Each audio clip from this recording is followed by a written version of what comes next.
පිටිපස්සෙන් එල් කියලා දාලා තියන්නේ ඇයි? එයාගේ නම් මේ අකුරද ගහලා තියන්නේ. මෙන්න මේක නම් මොකක්ද? කන්ඩෙක්ස් වගේ කාර් එකේ නම් මොකක්ද? පැන්ඩා. පැන්ඩා? මේක හරියට නම් මොකක්ද? මොකද්ද මේක? ෂිප් එක. එම්ද?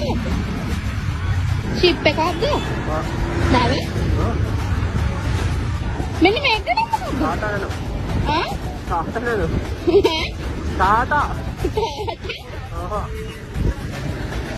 යන්නේ ටාටා මම දාන්නේ බාටා. මේක හයිබ්‍රිඩ්ද? ඔව්. අරක? බෙන්ස්ද? අන්න අර ගිය 100ගේ බයික් එකේ නම් මොකද්ද? මං මේක ඉස්සරහ වරන් යන්නේ. මං ওই දෙපැත්ත දිහා පේන්නේ නැහැ වත්. අර පිටිපස්සෙන් එල් කියලා දාලා තියන්නේ ඇයි? නෑන බාමිත් කියලා. ඇයි එයාගේ නම් මේ අකුරද ගහලා තියන්නේ? එයාගේ නම් මේ අකුරද ගහලා තියන්නේ? ඔව්. මම ගාන නිසා ඉන්නේ එන්න අකුර කියලා පිටිපස්සේ. එන් කියලා? ඔව් ලයිරු හරියට මේ වස්තරේ බලවත්. එයාගේ නම නම් හිරුද? ඒ නිසාද බයික් එකේ එල් කියලා ගහලා තියන්නේ? අන්න මේ බණි